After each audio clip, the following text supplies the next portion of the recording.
I was listening to Best Bud shared in the Discord this interview with Alex Jones on Tucker Carlson, and I have never listened to Alex Jones before. You've never listened to Alex Jones? Sorry. I haven't either. You told me that I should listen to his Joe Rogan interview It's one of the a couple funniest things I've ever times, and I've never heard. listened to him. No, I'm with Arman. I wrote him off. I literally wrote him off, and I was like, absolute lunatic. I've only seen the clips of him. 60% of what he says is absolutely Right. So like I've only ever seen clips of him like trying to rip his own hair out and be like, the demons are coming, you know, like, and so I was like, whoa, no thanks. I was like, okay. You So know, you listened. Best Bud posted this. I listened to it, and I was 10 minutes in. And I was like, this is interesting. What was I he was like, talking about? 30 minutes in, I was like, this is actually more interesting than I thought it would be. And he was measured. You know what's really funny is Tucker was way less measured than Alex Jones. Like Tucker is very inflammatory, like in his whole approach. Like he has this way of just like, I don't know. I'm not also a big Tucker listener or Tucker fan, but like when he wants to make a point, he like really knows how to emotionalize it and charge it up. Well, he sounds like he's good at his job because I listened to the Tucker Carlson interview with Scott Besant, and he was very muted. No, this was not him in the Alex Jones interview. Alex Jones was like the calm one, and Tucker was the, what do you mean? How is this possible? This person should be in jail. Like that was Tucker throughout the interview. Anyway, my point is like I was exposed to some new stuff, and you know, his whole thing is like he's a conspiracy theorist, but he's also a conspiracy theorist that's been right a lot. Apparently, Tucker made it sound like this guy is like Nostradamus on steroids. Like he was just like, "You've never been wrong. Like you've been right more than anyone else in history." And Alex was just like, "Well, you know, yeah, it was very interesting." The point is, though, he has predicted many things. It appears. I don't know much about him and the things he's predicted, but they highlighted a few of these things. He's also articulate and he has that deep, hoarse voice. That aside, it's funny to listen to him, but he's very articulate and he's not a dumb person. And I thought he was a dumb person. He's not a dumb person. He might be wrong about a bunch of things and he might be, you know, directionally incorrect about some things, but it appears, according to the interview and some of the things I was listening to, he has a clear understanding about certain things that are going on.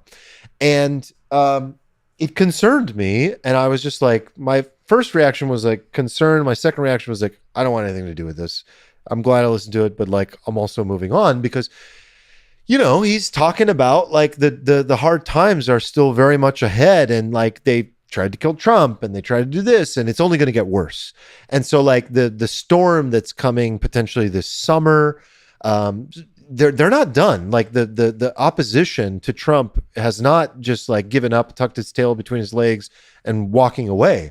Like there's a lot of calamity coming. There's still the globalization movement is not dead. It's not over. Like there's still a clear agenda here of certain initiatives to bring into place to bring the people to its knees, to accept what has been a long, decades long movement of utilizing fear, utilizing calamity, utilizing terrorist attacks to get people to give into Power grabs. And the number one thing that is really like the defining thing that America has is freedom of speech. And that is the thing that has been under attack, which was, you know, what I talked about often being my most important issue. And the reason that it's my most important issue is because I believe that that's the thing that maintains and saves the world. And if that goes away, it's like, you know, every dystopian movie you've ever seen. So are you seeing the freedom of speech eroding before your eyes? Well, we're seeing it erode in every Western nation more than it ever has. The United Kingdom, Australia. Yeah, it's like, I mean, super it's gnarly just in, like UK, pretty bad. Australia right now. We were still holding, but then you look at like America and you look at what they did to Alex Jones. And again, I don't know any of the facts about was he wrong, was he right, you know, any of these things. But the fact that like it clearly like they've been after him and they've taken out like people. His one of his employees was murdered. I didn't know this. I didn't know that. An InfoWars employee was murdered. Didn't know that. You know, all kinds of stuff. So I guess what I'm saying is like, okay, here's what Trump is dealing with. here's where we're looking at things economically. But what if really the thing that's superior or more macro to all of this is still the culture war? And what if like none of that matters? What if like all of that doesn't actually matter? And the thing that really matters is the culture war. And that's where the power still lies. And that's where the game is still being played. And maybe there's a layer beyond that Marty can speak to, you know. The lizards are taking over. Yeah, the lizards or the frogs or whatever. But, you know, I don't know. It was illuminating. I mean, that's deep. That's deep. I am proud of what we're doing here in the US. Like even Tucker gets deplatformed, but then he gets his own platform again. You know, like that's sort of a result of the resiliency of our level of free speech. Yes. Which like is maintaining here. I know that you mentioned Europe and stuff, and I do see those erosions of free speech, but here it seems to be strong. At least, yeah. Just think about it this way: like in any other country, Alex Jones wouldn't be allowed to speak. Yeah. And then we've talked about this before: is like, should certain people have a platform? Should certain people have a right to speak? And I've always argued, like, leave it up to people to decide and to understand. Like, it's not the responsibility of the publisher to decide, like a Facebook, and it's definitely not the responsibility of the government to decide what is true. Let the people decide. Let the freedom of expression continue and let the people decide. Because there is no game in which silencing anyone has ever worked out. It's never worked out. And so it's the most important thing to me about America. I think it's the thing that we have to fight for. I guess it's the thing that he is willing to fight for more than anything. And power to people that... Speech? Yeah. I mean, not if you're speaking against like Israel, then you're getting like deported. Yeah. So we have our own concerns. Selective, yeah.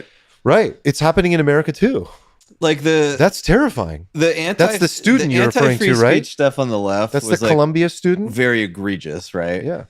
The Trump administration anti-free speech stuff is like they do a better job of like justifying it. Right, because it's just like, well, this isn't a U.S. citizen, and like, there's can you just come into this country and like just literally just stir up support for like designated like terrorist groups, like if you're just a non-citizen, and like, yeah, you know, so there's points being made. We're like, all right, like I kind of get this, and like it also seems odd to just let people like come into your country who are like completely antagonistic to the foreign, you know, interests of your country and to stir up. Why would you allow that? Of course. But then there's obviously like a lot of questions about like, well, why is Trump? Why are all these people like so aligned with like Israel? Like, is there like a imbalance there? Like, these people wouldn't be deported like if they were, you know, saying the same stuff but on the other side of the argument. So they're clearly being deported like mainly because it is like an anti-Israel thing. It's not being like applied like entirely across the board in like a balanced fashion. So there's like all of these little landmines everywhere. Like I definitely wouldn't say it's like a mega free speech administration. I'm not saying no. I do think it's an improvement, but there's like that wasn't actually what I mean. No politics, no political affiliation, no party, no right, no left. That the idea of free speech, the First Amendment, is the most important thing for the country, for the world. Like, we have an erosion of this mass corruption that occurs the moment that goes away. I'm not saying the right is the free speech party. I don't think they are. I think they utilize it. Maybe more free speech leaning they're lately. They're the more free speech party, but they're selective as well. They're selective as well. Yeah. So that's not what I'm talking about. I'm talking about this general idea, this mission of the importance of free speech. But anyway, that aside is like, I mean, if the guy's been right a lot, that's pretty concerning. He's saying it's about to get way worse than it's ever been. So I mean, he has been right a lot, right? But you saw what happened with like Sandy Hook, right? Yeah, I don't know the controversy there. I know he was like sued to oblivion and deplatformed, and he said some things. They definitely took the opportunity to kill. He definitely both did something like horrifically awful, and also simultaneously people saw it as like an opportunity to take him out. And I think he definitely got caught up in it because like he had been right about so many conspiracies that when like the Sandy Hook conspiracy arose, he was just like high on his own supply, and he's like, there it is again. And he leans into it because like shooting too many ego, shots. You're like, and then you just fucking step into it. You step into it real bad, and then they use that to take you out. But it is like an interesting question to ask, like why do these people want to take him out so badly? Like, and you could simultaneously say like, okay, this guy did something like pretty horrific. Well, that's what they talked about on also, Tucker. like, why? They talked about the fact that he was like predicting 9/11, and then after it happened, instead of being like, "How did you do that?" they did the opposite. Yeah, he's definitely called some interesting stuff, and like the Rogan episode is like interesting because he just throws this crazy shit out there, and Joe's like, Jamie, look that up. What? No. And then Jamie looks it up. He's like, oh yeah, that's the thing. Like there's like so much stuff that he knows about. That's like the truth is like there is so much fucking gnarly shit that has happened over the years behind the shadows. Like, you know, he's very big in like the whole like MK Ultra, Mockingbird, like all these like actual like gnarly things. Like the CIA, for example, like back in the day, probably still today, but like back in the day especially, they're doing crazy shit. Like this is stuff that like people don't think about in their day-to-day lives, and then you like learn about it and you're like, holy fuck, like there are people in the shadows doing like wild he also things. has this whole undertone that's really interesting that was like, it's basically like God versus devil. Like there's this whole religious component to his belief system, and he feels like he's you can absolutely tell, and he's pretty much saying it, that he's fighting like a holy war. Like he believes that he's on the side of God, and that like everything is the devil, like that he's fighting against, which was really interesting. Which I think makes people feel justified and makes people like take a lot of risk and say a lot of shit. So he probably says a lot of shit that's completely wrong and probably feels that it's worth fighting and dying for. But yeah, there's this definite thing that he thinks that the left is just like devil worshiping, trying to change everyone's identities and genders. And he thinks it's all this like devil led stuff. And that's because a lot of it like legitimately like is like satanic. Like there's like actually like you could point to all these instances where like, oh, these people are like literally worshiping the devil. There's definitely some concerning stuff. There's like weird shit. I mean, like on the concept that like, oh, he's fighting a whole, like I think everything is actually a holy war. Like I think when you follow it down the rabbit hole, yeah, everything becomes a holy war. Everything like, meaning in this exact paradigm, or you mean the cultural battles? Is the culture war a holy war? It is a holy war. It absolutely is. And even like from the left, which is like very secular, like all like everything on the left has sort of devolved into like its own form of religion. Yeah. It's the same shit. It's just like you have to believe this crazy shit that's not based in any evidence at all. And like if you don't like repeat the shibboleth, you're just like excommunicated from the fucking church, and we burn your life down and everything. It's the same thing. Agreed. It's just religious battles on all sides, right? So I think that's what I felt. At some point, like you kind of have to like opt out and hope the snake doesn't come and eat you, or you just have to be like, yeah, I guess it's a holy war. And then once you come to that conclusion, you have to just like pick a side in some sense, and it's.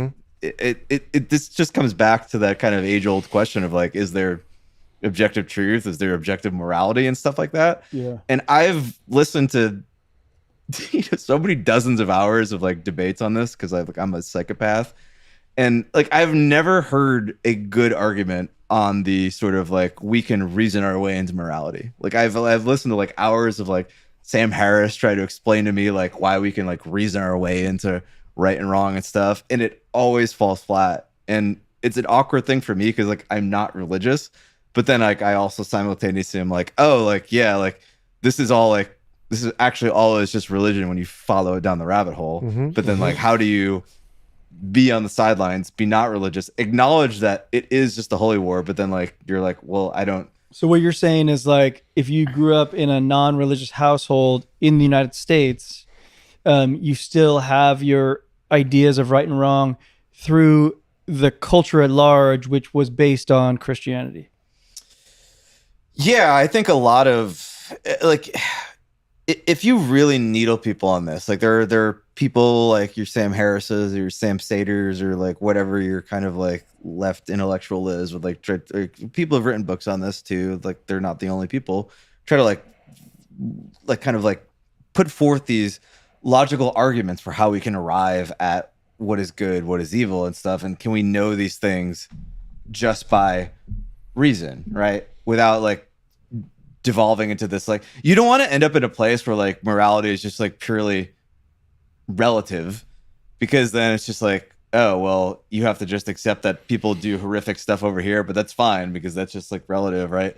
And then that also can be used against you because like you can just become evil to them because you don't match their thing, right? And then you end up fighting a holy war because there's no thing you can.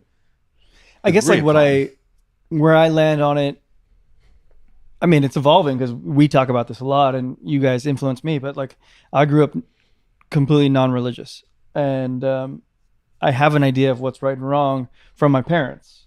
Mm-hmm. And I think that's like what these like atheists would suggest or something. It's like it can come from that's the family. ultimately what. But like the family that gives you the morality also has their bearings from something, and then that probably their family, and then their family above that, and maybe you follow that all the way to the beginning, and it's like, oh, that was religious, right? But like most of like I grew up in a very Catholic household. My mom instilled like a moral code upon me, but it wasn't a moral code that she like reasoned through. It was like God told you to do this. Yeah. The end. Right. What if it was like your parents told you to do this? The end. That's also valid. But okay, but like if your parents tell you to do it, right? If there's no religion involved, then you're asking the question of like, why is this moral? Did you reason through this all? And if so, like, how did you reason your way to objective morality? I don't think I need God to tell me that like killing somebody else is bad. Like I can hear that from my parents and be fine. I can hear that. I can reason through that and be fine. Like I guess I'm like on the same page as you. I'm just trying to sort through it. But killing somebody isn't inherently bad. Like there are numerous scenarios where it's not. And I think this is like a thing that people do in these debates, right? Where you say a thing that seems obvious, right? You're like, oh, this is bad. And then if you're basically like, well, I know I can reason through why this is bad, and I can like enumerate all of these, like I read a whole thesis on why this is bad, why society should, like, once you start doing that, you're kind of surprised at like how often you get tripped up and how hard it actually is to do that. And you set some premise and doing that, but then that premise in a different area it gets used against you. I mean, I get what you're saying, but you're also sort of, you're commenting on like what are the most like kind of debated and argued things like in history, you know, this Sure. idea of like moral relativism. I guess what I'm saying is I empathize with folks who think that they don't need religion to teach them morality, because I was raised without religion at all, like none, like not Christianity, not any of it. But I would argue that like the vast majority of your morality came through religion. It was just sort of like titrated through something else. That's that's my first point. Yeah. My first point is that it came from my parents, but my parents got it from something else that got it from something else that got it from religion at its like initial. But then like it does mean that like you did need religion. You needed it in a way that's not apparent to you anymore because it was filtered through all this stuff. It's just been in the end, like, abstracted away so long that we've forgotten. I agree.